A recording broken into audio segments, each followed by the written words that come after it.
તમે તો ડીએમ સાહેબ અહીંયા જામનગરના આપણે આવ્યા હતા સ્થળ ઉપર, ત્યારે પણ તમે એની સાથે હતા. તમે શું કહેશો અત્યારે જે શોર્ટ રસ્તો ખેડૂતોએ બતાવ્યો? જ્યારે જે જૂનો સર્વે આની પહેલા ગામમાં આવી, કલેક્ટર સાહેબે કીધું હતું કે જ્યારે ગામ લોકોની રજૂઆત મુજબ સર્વે કરી લ્યો, એ પ્રમાણે સર્વે કર્યો અને જે નવો રૂટ બનાવ્યો હતો એમાં 2 પોલ વચ્ચેનો ડિસ્ટન્સ અરાઉન્ડ 1.8 કિલોમીટર હતું.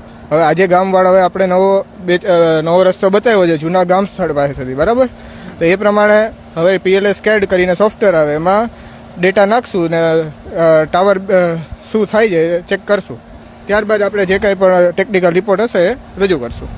મિત્રો, અત્યારે આલીકોરના ખેડૂતો, આ ખાસ હર્ષદપુર અને નાગુનાના ખેડૂતો છે બધા આલીકોરના, હર્ષદપુરના, સુવેડાના, મોટા નવા મોખાણા, જૂના મોખાણા, ખીમલિયા, તેમ આલીકોરના લગભગ 50 થી વધુ ગામડાઓ આવે છે જામનગર તાલુકાના.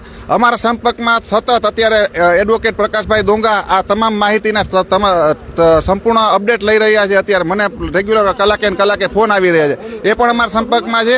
અને આલીકોરના ખાસ કરીને સત્તા પક્ષના જે નેતાઓ છે એ અત્યારે કેમ આ બાબતે પ્રશ્ન નથી ઉઠાવતા? એ કેમ ખેડૂતોના હિતમાં પ્રશ્ન નથી ઉઠાવતા? કે ઓલીકોર 5 થી વધુ, અત્યારે જે નવો રસ્તો ખેડૂતોએ બતાવ્યો કે તમે અહીંથી વીજ પોલ નાખો, ત્યાં 5 થી પણ ઓછા ખેતરો આવે છે અને ખેડૂતોને તમે યોગ્ય વળતર પણ આપી શકો છો.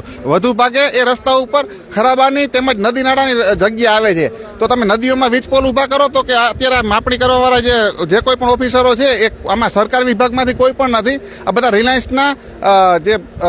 રિલાયન્સના અધિકારીઓ છે ને એના જે કોઈ ઓફિસરો છે. એટલે એ લોકો એમ કહે છે કે અમે નદીમાં વીજ પોલ ના ઉભા કરી શકી, અમે વીજ પોલ ઉભા ના કરી શકી. પણ હકીકતમાં તો રિલાયન્સ કંપનીઓ અને અદાણી કંપનીઓ, દરિયાની વચ્ચોવચ પણ L&T જેવા કંપનીઓએ વીજ પોલ ઉભા કરી દીધેલા છે.